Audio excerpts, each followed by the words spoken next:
चलो शुरुआत करते हैं। 5 worker take 12 days to weed a field. Field कहते हैं किसको? खेत को। और वीड के मायने होती है WWD वीड। वीड के मायने क्या है? घास के कट्टे जो आते हैं ना, घास। वीड के मायने होती है घास। 5 वर्कर ले रहे हैं कितने दिन? 5 वर्कर ले रहे हैं 12 दिन। 5 worker take 12 days to weed a field. How many के मायने कितने? How many days? ओड 6 वर्कर टेक्स, मतलब 6 वर्कर कितने दिन लेंगे। और उसी तरह से 15 लोग 15 काम करने वाले कितने दिन लेंगे। अब बताओ, जैसे जैसे वर्कर बढ़ेंगे तो दिन कम लगेंगे कि ज्यादा लगेंगे? यस। जैसे जैसे आप वर्कर की क्वांटिटी बढ़ा रहे हैं तो दिन की क्वांटिटी क्या हो रही है? कम हो रही है। मतलब एक क्वांटिटी इंक्रीज तो दूसरी क्वांटिटी डिक्रीज हो रही है। जब कभी भी इस तरह का प्रोपोर्शन आपको नजर आए कि एक क्वांटिटी बढ़ाने पर दूसरी क्वांटिटी क्या हो? कम हो, तो ऐसी एग्जांपल को हम कहते हैं इनवर्स वेरिएशन। क्या कहते हैं? Inverse variation. और उसको प्रोपोर्शन भी कहते हैं। क्या कहते हैं आशना? इनवर्स प्रोपोर्शन भी कहते हैं और इनवर्स वेरिएशन भी कहते हैं। आगे बात समझ में? देखो, इसके पहले की जो थी ना डायरेक्ट प्रोपोर्शन की, तो उसमें हमने प्रोपोर्शन लिए थे।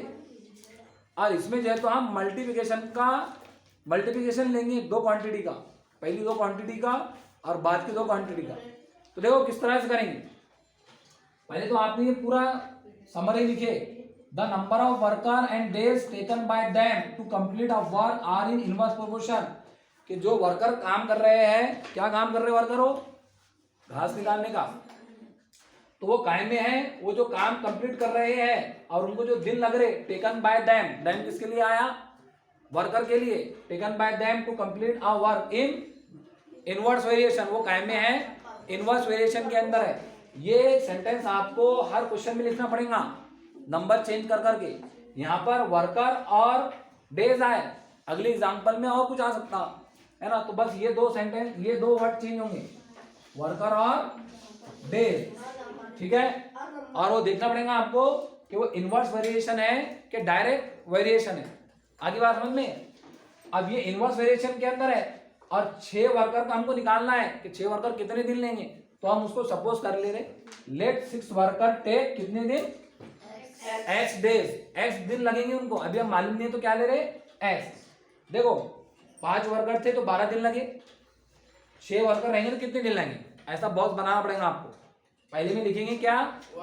वर्कर, और दूसरे में लिखेंगे क्या? Number of day. समझ में आ गई बात?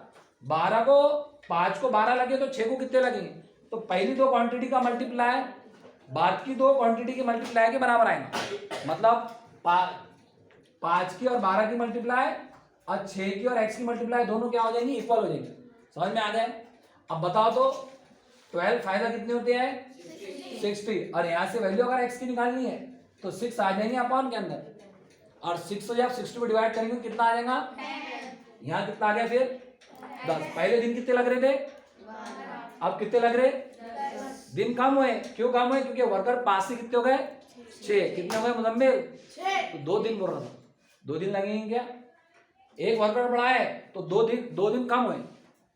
अरे बात समझ में? अब वो क्या कह रहा है कि हमको कितने का मालूम करना है। अब मालूम करना है हमको क्या? 15 वर्कर कितने दिन लेंगे। यहाँ पर 15 आएगा, 5 6 7 8 9, अब कितने हो गए? 15 वर्कर। तो दिन भी कम होंगे। 12 से 10 हुए थे तो अब ये दिन भी क्या होंगे? कम होंगे। तो वैसे करेंगे हम 5 की और 12 की मल्टीप्लाई और 15 की और x की मल्टीप्लाई। ठीक है। तो देखो 12 फायदा फिर कितने होंगे? 16। 12 की और 5 की मल्टीप्लाई 16 और अपॉन के अंदर ये जाएंगे 15। हरी बात समझ में? ये 15 काय में है मल्टीप्लाई में, तो मल्टीप्लाई वाली टर्म जब शिफ्ट होती है तो काय में आ जाती है? अपॉन के। अब 15 में डबल पढ़ो 60 आया तक। 15 1 15, 15 2 30, 15 3 45, 15 4 मतलब आंसर कितना आ गया हमारा? 4 आ गया। यानी कि 15 वर्कर को लगेंगे कितने दिन? 4 दिन। 15 वर्कर टेक 4 डेज। आया समझ में? चलो अगला क्वेश्चन लिखो।